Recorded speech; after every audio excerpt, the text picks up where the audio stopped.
So I'm out here looking for some diverse habitat, and I think I'm gonna find some. There's a diked up pond over here, one on public land, and I'm trying to find where that water meets the edge of the thicket, because that's where you're gonna see the most sign. Thick edge is what we're looking for tonight. I've got to really boogie because I came here after work. I've got about 2 hours of daylight. I've got a couple mile walk. I got to get in there as fast as I can, do a quick scout, find out where I can set up, head back to the car before dark. Stay tuned. So you can see all these tag holders right here. Acres and acres and acres. That's no good. We got to get to the other side of that.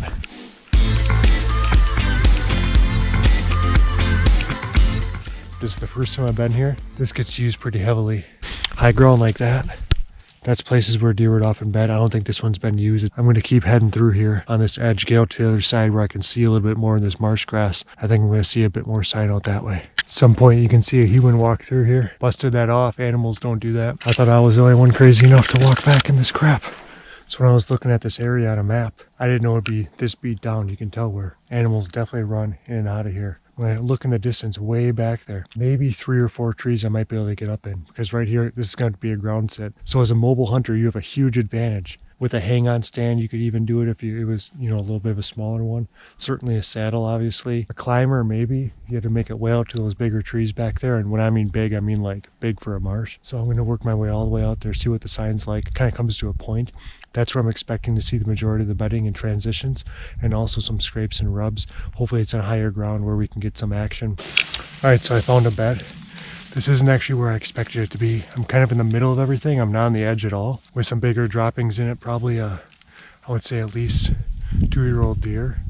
It's probably a doe. A lot of matted down trails, a lot of random bedding, but with the rut picking up pretty soon, this should be a hot spot for bucks cruising through here. I just need to find a tree I can get in. I see a couple back there, but they're pretty small. Here we go. So I've got cattails in the pond, about maybe 20 yards, not even 15 yards. And boom, right in the wet, nasty crap. Really matted down, really nice bed. I guarantee this gets used a lot. Probably been used within the last day or two. You can see back there, the trail to get in here. It's used really well. So the pond is back there. Turns into a whole bunch of cattails and mess down here. And as you approach this way, you can see where the edge is right here with these tag holders. And wherever they can find a dry spot, that's where they're gonna hang out. They're gonna look out that way, wind to their back, and then we facing out toward the water. Something happens back there, they pew, and they're gonna go straight into the water, straight into the crap where nobody wants to go to chase them. So I've already found 2 beds there. That one I'm sure is a buck bed, the other one's probably a doe because it was further back and it was kind of random. And I think as I continue up toward these trees here, it comes out to a point, you can see these taller trees right here. That's where I'm hoping to be able to set up. As long as I don't go too high off the ground, I'll get picked. So I made it to those bigger trees that I can sit in maybe. I don't know. This one right here, one on the right, probably not. The one on the left, maybe I can get up. Face the cattails, but boy, that's risky to really watch the movement. I haven't seen any evidence really of any mature deer here. No rubs, scrapes, any of that. No decent beds out here on this point. A little disappointing. But I was walking around that tree to go look at a different one, a bigger one over there, and I see this mature buck poop right here. When you see deer poop like that, it's clumped together, it's usually a buck. They do come through here from time to time. Now I just gotta find its bed. It'll be a little bit easier to set up on them. I'm not going to set up on just deer scat. That's not smart. And a couple of random trails. You gotta find his bed. Another example, really beat down bed. Really, really beat down. It's like somebody just set a whole pile of rocks here. That's how much this has been used. And go figure, right? We've got the bed here. Back up against here.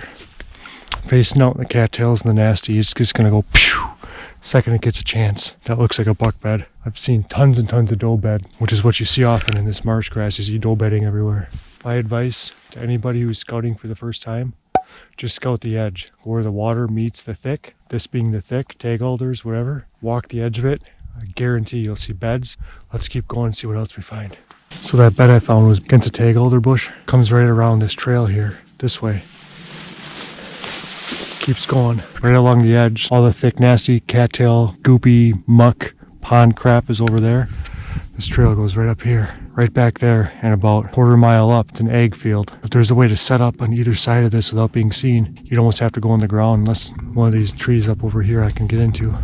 We'll see when we get there. You almost have to go on the ground on either side.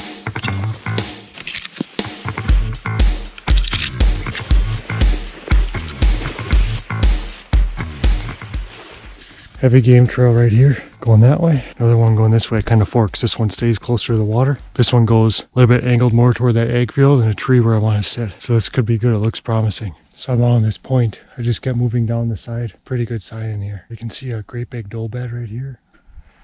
Great big bedding here. And we're finally by some trees that I can climb. Even this crooked one. At least I can get up in there. And you're pretty well concealed when you walk in here. There's one behind me right here. I can get up, walk in through back here. All the wet, nasty crap. A lot of the bedding's out there. They skirt this edge. Egg field on that side. This is a nice place where they skirt. Kind of comes to a point, a corner. Then it opens up into marsh grass and all that stuff. And they don't exactly always like walking through there, especially during daylight. So this is where they would kind of come before hitting the egg field. I think this is a good spot. I'll remember this and come back here on a good wind.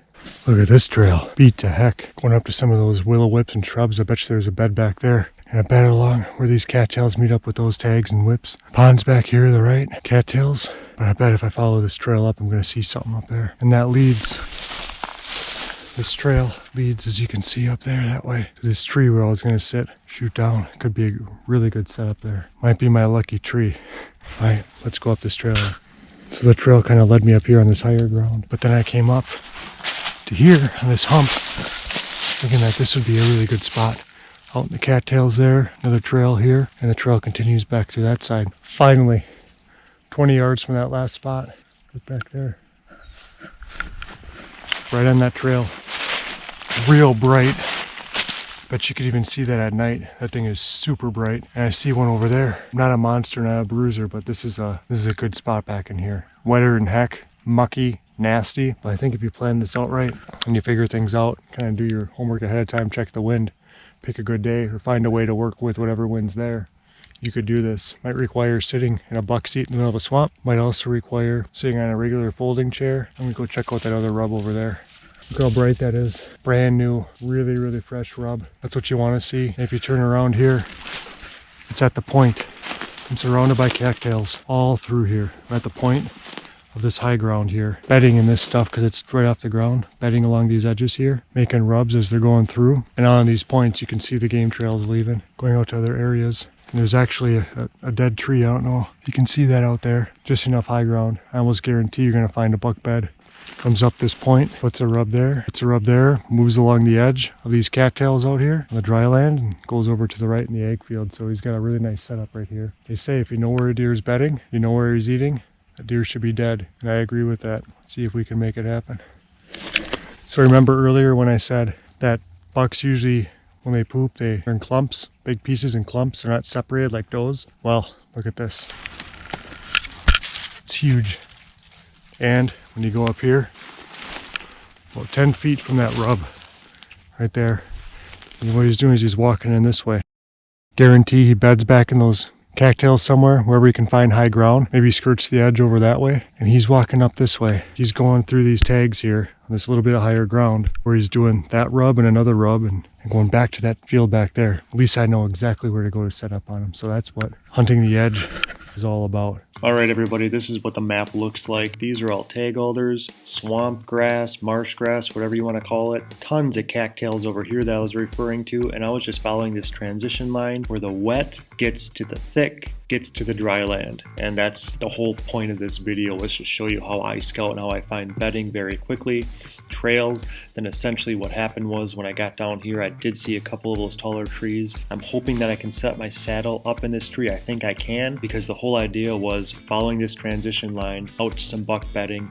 These are where we saw those two rubs, and I'm sure I would find more if I kept going, but it was getting dark. Once I found those rubs here, I also found some mature buck scat, and this is the trail where they're going to go follow this transition line back over to this. But essentially, I think their primary bedding is out here in the cattails. If they're following these rubs here in the transition line, following this trail right past my stand, and arrow right down there at a broadside shot. That's kind of how I see it working out, but you never know. I'll certainly keep you up to date how that works out, but it's a really nice little area right here. This is why I like doing this, and getting a deer is a bonus, but this for me, the entire process of e-scouting. So I found this spot, driving out here, bring the binoculars, onyx, mapping this out, going through the crap, going through the work. The deer is just icing on the cake, but this tonight was a really good bonus, and I knew if I just kept following that edge, that transition line, there's always sign, almost always. And I think if I follow this transition line back here on the cattails and kept going around, back up through those tags there, I bet you I'd find even more sign because it's just enough elevation where those bucks are going to be bedding on there. So I'll definitely be back. 15 minutes. I got to book it back to the car, and I'm about a mile away. So I need to move fast in order to get there before